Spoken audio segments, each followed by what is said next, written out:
E aí, físios, sejam muito bem-vindos à nossa 7ª aula em relação aos recursos respiratórios para avaliarmos as capacidades cardiorrespiratórias dos nossos pacientes idosos. E essa aula será em relação a um equipamento simples, barato, prático de utilizar, com grandes resultados na nossa reabilitação da população idosa. Então, tenho certeza que ao longo dessa aula vocês vão sair craques aprendendo a utilizar o PeakFlow, no qual a gente vai abordar o objetivo desse equipamento e também tudo aquilo que ele avalia para que a gente consiga melhorar o fluxo expiratório dos nossos pacientes idosos. Então, vamos lá para mais uma grande aula e agradeço a todos pela confiança ao adquirir este curso e que você está investindo na sua carreira profissional para se tornar especial e diferente, entregando resultados aos seus pacientes idosos e dessa forma agregando valor à sua intervenção e também à sua vida. Vamos lá para a nossa 7ª aula. Agradeço a todos que estão acompanhando até aqui. O PeakFlow é um fluxo máximo alcançado durante uma expiração forçada, partindo do volume pulmonar máximo. Então, a partir de um volume pulmonar máximo, a gente vai soltar o ar e medir o fluxo expiratório, este pico. Ele tem como objetivo ver parâmetros para definir a presença ou ausência de obstrução nas vias aéreas. E, além disso, quantificar o grau de estreitamento e obstrução dos brônquios. Como a gente sabe que dois corpos não ocupam o mesmo lugar, ou tem a secreção, ou vai ter a ventilação, o oxigênio, o ar que vai chegar aos nossos alvéolos, ir para a difusão e chegar até a circulação e dessa forma aos músculos, para que tenha o substrato, o oxigênio, para uma boa contração muscular. Então, a gente tem que avaliar como que está esse fluxo, se tem a presença de alguma obstrução, do estreitamento dessas vias aéreas ou até mesmo de uma secreção pulmonar. Se houver a presença, o fluxo expiratório ele vai ser diminuído. E é isso que a gente vai avaliar com o nosso PeakFlow. É um equipamento utilizado para medir o pico de fluxo expiratório máximo, como eu falei para vocês. É a velocidade máxima alcançada ao fazer a expiração forçada. Curta, rápida e até atingir, após atingir uma capacidade inspiratória. Então, basicamente, é como uma tosse, é um fluxo rápido, forte e eficiente que a gente faz após enchermos a nossa capacidade inspiratória, nossa inspiração até a capacidade pulmonar inspiratória máxima. Então, eu vou encher todo o ar. Por quê? Porque quanto mais volume minha inspiração, mais ar eu vou expirar, tornando dessa forma esse teste fidedigno e com menos vieses, para que a partir disso a gente consiga chegar a um real valor e a gente acredite no fluxo expiratório no qual a gente vai alcançar nesse equipamento do PeakFlow.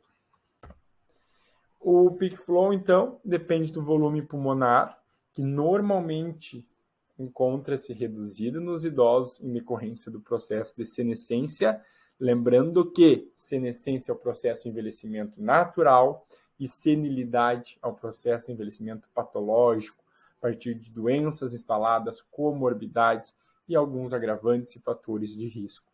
Então, a gente sempre vai lutar para que o nosso paciente seja um idoso senescente e não um idoso senil. Então, que ao longo desse processo de envelhecimento natural com a senescência, é normal a gente esperar uma redução dos volumes e das capacidades pulmonares do nosso paciente idoso. Isso ocorre principalmente a questão da mobilidade e elasticidade da caixa torácica, fazendo com que aquele ar, aquelas capacidades e volumes sejam diminuídos ao longo dos anos, e também a nossa força muscular inspiratória a partir da redução de força do número de fibras do nosso diafragma. e, consequentemente, a gente vai ter um fluxo expiratório reduzido. Então, a gente consegue, a partir da anatomia, fisiologia, unindo-se ao processo do envelhecimento, a gente entende o porquê da redução dessas capacidades, desses volumes e, consequentemente, do fluxo expiratório na população idosa. Então, com o avanço da idade, ocorre um declínio, como eu falei para vocês, por todos esses fatores envolvidos. Estima-se que em homens até 9,2 litros por minuto por ano. Então, isso é consideravelmente bem importante, onde o idoso do sexo masculino ele perde praticamente 9,2, chegando quase a 10 litros por minuto ao ano. Então, cabe a nós frearmos este processo. Se nós trabalharmos com o objetivo de manutenção dos volumes, capacidades e fluxo respiratório com o nosso paciente, a gente está entregando melhor qualidade de vida, porque ele vai cansar menos, ele vai realizar seus AVDs, suas atividades avançadas com menos dispneia e fadiga, por exemplo, e vai conseguir ter uma maior sobrevida, viver melhor e viver mais. Esse é o nosso objetivo, porque o idoso torna o idoso com funcionalidade. Ele faz o que ele queira com autonomia e ele consiga chegar onde ele quer com independência. São todos critérios importantes da gerontologia. Senescência, senilidade, independência, autonomia, qualidade de vida e sobrevida. A gente vai lutar no nosso programa de reabilitação para que a gente consiga entregar isso a ele. A gente tem boas evidências que nos dão esse suporte, que a gente consegue fazer essa manutenção e até a melhora dessas capacidades diante de uma boa reabilitação cardiorrespiratória. Além disso, as mulheres também, quase 7 litros por minuto por ano. Então, esse aparelho ele vê litros por minuto e a gente sabe que ao ano essa expectativa que vai ocorrer essa perda. A gente já avisa nossos pacientes que ano a ano, quando a gente for avaliando, nosso objetivo muitas vezes é manter e, se melhor ainda, se conseguir aumentar esses valores com os nossos exercícios, com plano terapêutico. A gente vai ver lá na nossa 10ª aula, não percam, da melhor forma possível. A preparação, como que eu preparo para utilizar? Muito importante, higienização, e eu também recomendo, é um recurso por menos de R$200, então é o investimento que o nosso paciente idoso está fazendo, para a gente poder avaliá-lo. Então, o ideal é que cada paciente tenha o seu. Pela questão da aerosolização, das gotículas, embora eu tire o bocal, eu faça a higienização desse bocal. Muitas vezes, dentro do equipamento, a gente não tem um filtro EPA, por exemplo, acontece de ficar as gotículas e aerosolização. Isso pode levar a uma contaminação cruzada. Então, a gente vai tomar esse cuidado. Se caso necessário, repetir com outro paciente, é o ideal que a gente deixe alguns dias sem utilizá-lo e até imerso em álcool 70, por exemplo, e trocar o bucal a cada paciente. Então, o bucal pode ser descartável ou você pode entregar ao paciente que ele adquira o seu bucal, se caso ele não queira adquirir o equipamento, que é o mais recomendado. Orientações, né? Deixa eu voltar só para vocês acompanharem o paciente. Orientar que o paciente segure o equipamento, que ele entenda que não pode segurar aqui, apertar para que tenha o marcador, o indicador, ele vai se movimentar conforme o fluxo respiratório.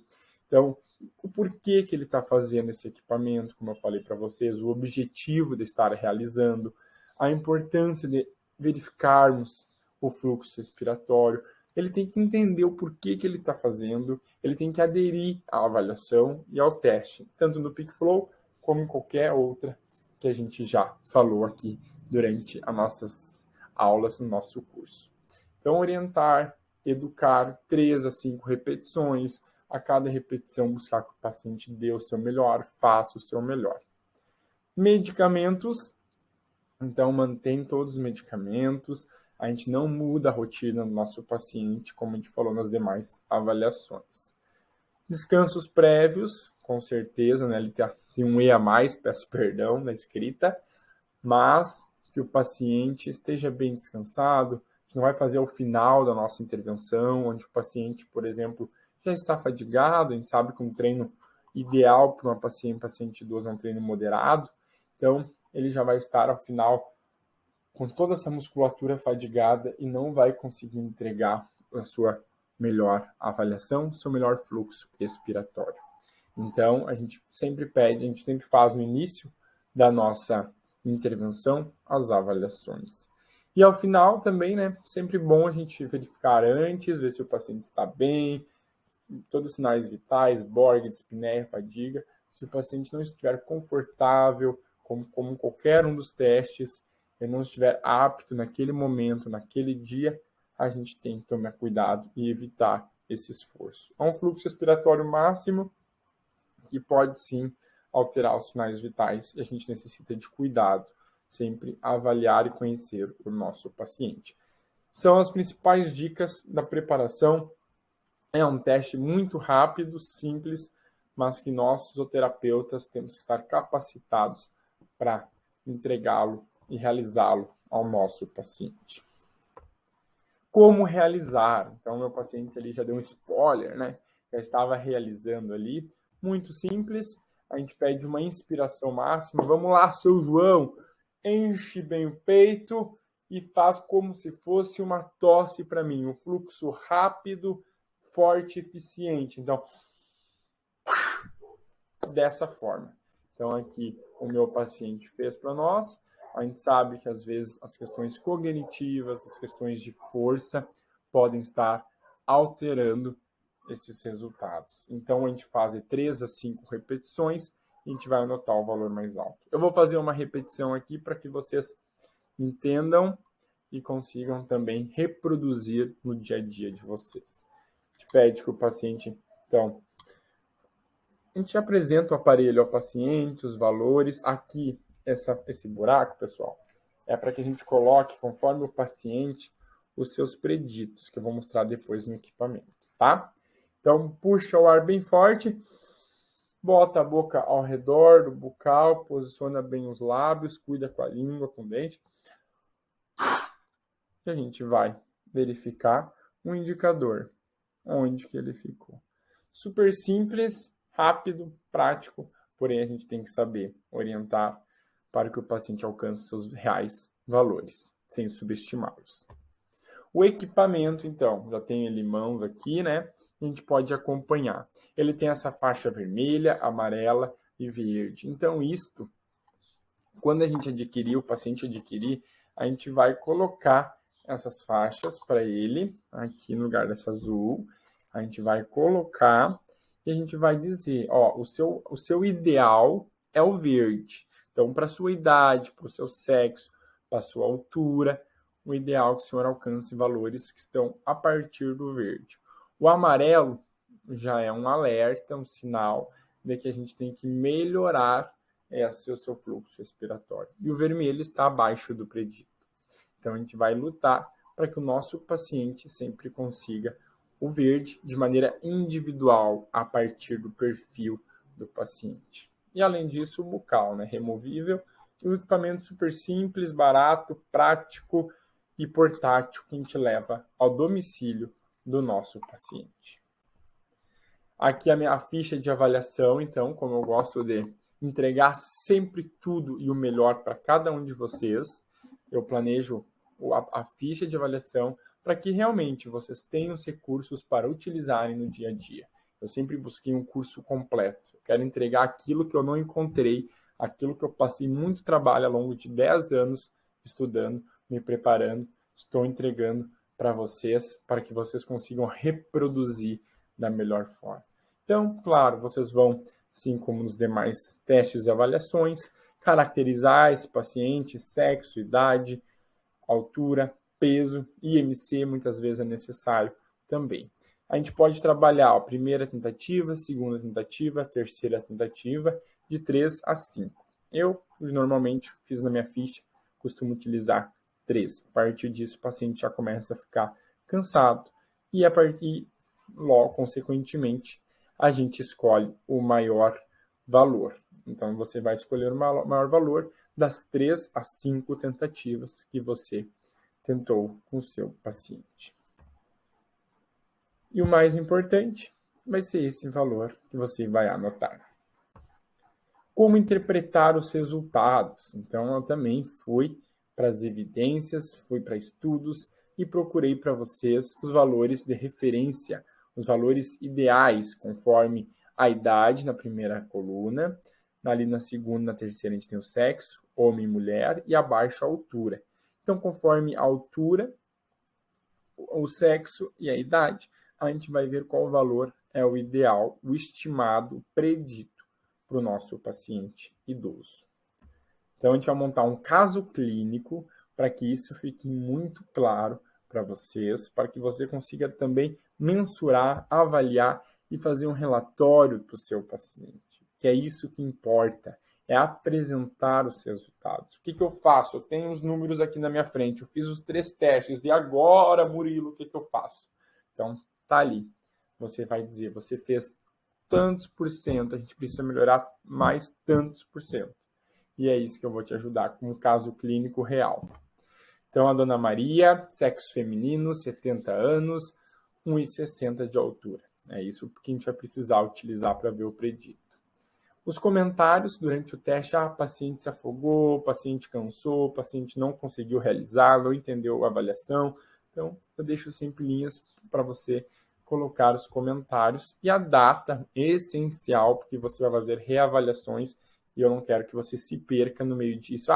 Meu Deus, esse teste é de quando, esse é de quando, qual que é o segundo, qual que é o terceiro, para que eu possa comparar. Então, as orientações para encerrar nossa ficha, o senhor deve encher todo o pulmão e soltar o ar com a maior força que conseguir, como se fosse uma tosse. Então, enche todo o pulmão e solta. E a gente vai anotar o valor. Lembrando que de 3 a 5 tentativas, com menos variações possíveis entre elas. Por isso, não adianta, né? O paciente faz 400 numa, 500 no outra e 450 no meio disso.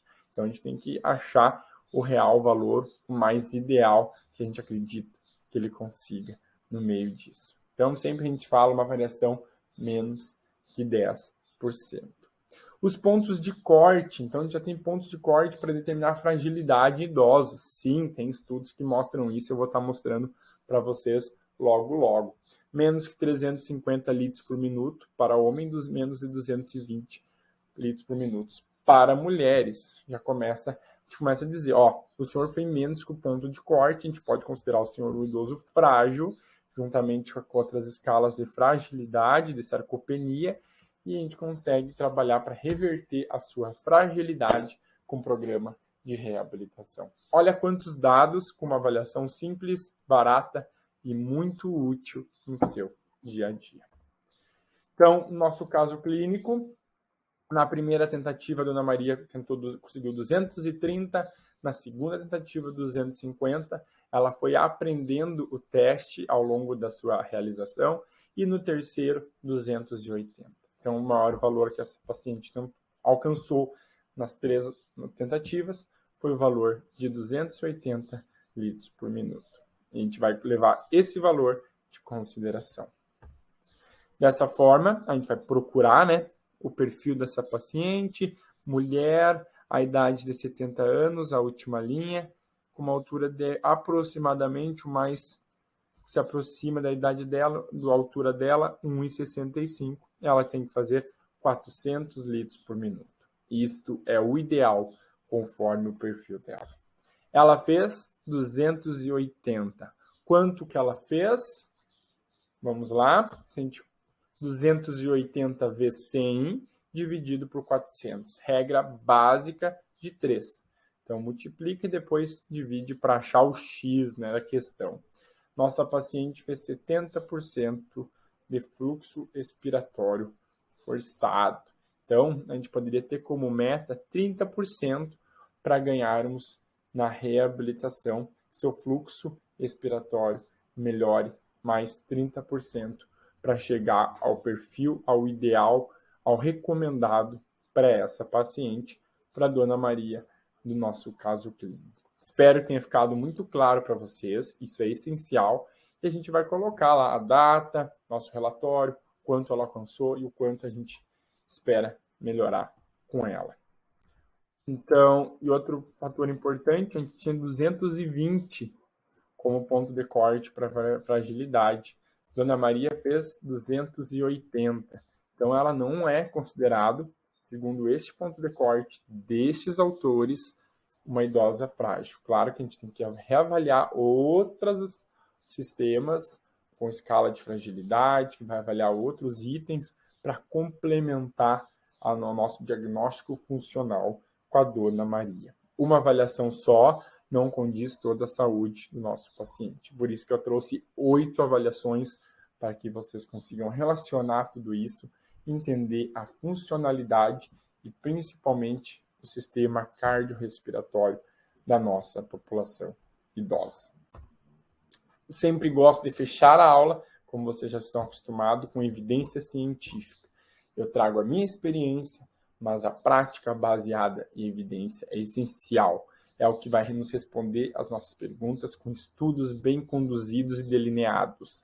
Dessa forma, o estudo de 2020, ele fez um estudo transversal para avaliar o fluxo respiratório como índice de fragilidade em idosos adultos. E os autores concluem, então, que o fluxo respiratório está positivamente associado ao estado de saúde, função física e cognitiva em idosos. Por que física e cognitiva, Murilo?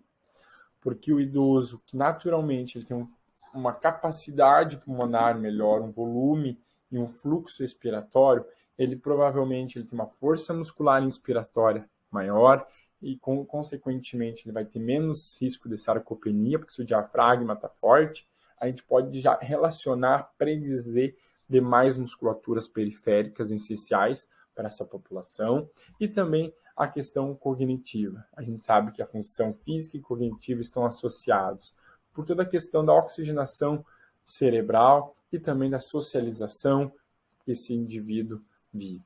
Se ele está bem fisicamente, provavelmente ele estará mais independente e, com isto, ele estará mais socializando. Então, tudo está relacionado.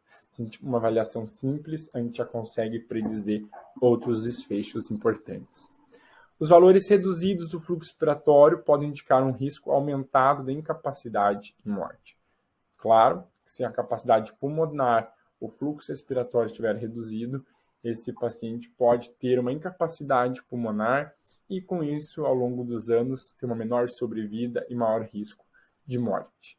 Então, tudo isso a gente pode estar falando no nosso paciente, porque é o que realmente importa. Os pacientes não querem morrer, eles querem viver mais e viver melhor. E se a gente explicar tudo isso para eles, conscientizar eles, ele vai aderir melhor à nossa reabilitação. É um dispositivo simples, barato, fácil de usar, como eu falei para vocês, e agora os autores estão confirmando isso. E embora a medida possa ser muito útil, ainda poucos estudos investigaram a associação entre o fluxo respiratório e fragilidade. Olha a ideia aí para quem está fazendo um TCC, uma dissertação, uma tese de doutorado. Quanto a gente necessita ainda de bons estudos, estudos clínicos, revisões temáticas, bons estudos. Então, você pode estar fazendo a diferença na ciência se buscar essas respostas que ainda estão abertas, com recurso validado, simples e barato para você investir, seja na sua prática do dia a dia, seja no seu laboratório. Além disso, eles trazem que idosos frágeis e pré-frágeis apresentaram valores mais baixos do fluxo respiratório que idosos não frágeis. Então, a gente já viu a questão das capacidades cardiorrespiratórias, sarcopenia, força muscular. Então, o idoso que ele é não frágil, ele vai ter tudo isso, os desfechos mais fortes e melhores. Consequentemente, seu fluxo respiratório vai ser maior. E ainda os pontos de corte, como eu cito lá na minha ficha de avaliação, a partir desse estudo é confirmado, Então, 350 litros por minuto para homens e 220 para mulheres são os critérios para a presença de fragilidade. Lembrando que a gente deve relacionar isso também a outras avaliações. Mas a gente consegue mostrar para o nosso paciente o risco que ele tem de fragilidade, com uma avaliação simples, portátil e validada, e com bons estudos nos dando embasamento teórico-científico. Um outro estudo também da Sociedade Brasileira de Geriatria e Gerontologia trouxe análise comparativa do pico de fluxo respiratório entre idosos sedentários e praticantes da atividade física. Então, acredito que eles tenham respondido o óbvio para nós. O idoso que pratica atividade física, ele tem um fluxo respiratório maior, uma capacidade pulmonar maior, mais força muscular, e com isso a gente consegue mostrar a melhora da saúde dele. E é isso que a gente quer alcançar com ele, que a gente vai mostrar para ele, se a gente quantificar e avaliar de maneira certa. Vamos deixar a subjetividade de lado, onde a gente fala que a gente acha que melhorou, o senhor acha que não teve mais sintomas. A partir de agora, a gente vai mostrar em números, em relatórios, em resultados, para que a gente realmente se torne um fisioterapeuta diferente, referência na nossa cidade. E, consequentemente, você vai ter mais pacientes que vão lhe pagar melhor se você fizer a coisa correta. É isto. Fico disponível no meu Instagram, @fisioterapeuta Murilo Rezende, para auxiliar nas suas dúvidas e também materiais diários, semanalmente, no meu grupo do Telegram. Espero todos vocês lá, espero que estejam gostando dessa aula e desse curso e muito obrigado pela sua atenção. Até a próxima aula. Fiquem bem.